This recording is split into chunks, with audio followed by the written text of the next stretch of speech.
Glamour கேரக்டருக்கு என்ன தப்பா கூப்ட்டாங்க. பாதி படத்திலேயே விலகி வந்துட்டேன் அப்படின்னு சொல்லியிருக்காங்க தேவயானி. தமிழ் சினிமாவுல அஜித், விஜய் மாதிரியான முன்னணி நடிகர்கள் கூட இணைஞ்சு பல வெற்றி படங்கள கொடுத்தவங்க நடிகை தேவயானி. மும்பைல பிறந்த இவங்க பெங்காலி படத்துல அறிமுகமாகி மலையாளம் அப்புறம் ஹிந்தி படங்கள்ல நடிச்சிருந்தாங்க.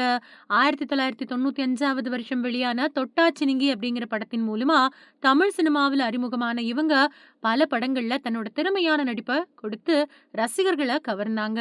நடிகை தேவயானிய புகழோட உச்சிக்கு கொண்டு போன படம் அப்படின்னு சொன்னா அது காதல் கோட்டை தான்.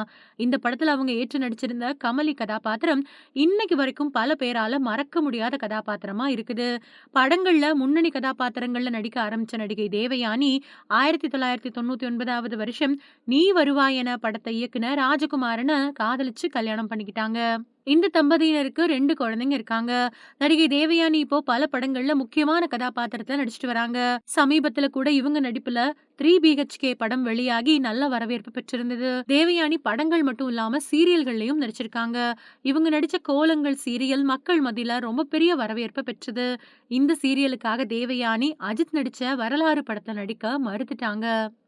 நடிகை தேவயானி இப்போ பல படங்கள கைவசம் வச்சிருக்கிறதா சொல்லப்படுது. இந்த நிலையில நடிகை தேவயானி தன்னோட திரை வாழ்க்கைய பத்தி பேசின பழைய வீடியோ ஒண்ணு வைரல் ஆயிட்டு வருது. சிவசக்தி படத்துல தப்பா என்ன கூப்பிட்டுட்டாங்க. அந்த படத்தோட பாட்டுக்கு நான் சரியாவும் இல்ல. நான் நல்ல கதாபாத்திரங்கள்ல நடிக்கிறதுக்காக தான் வந்தேன்.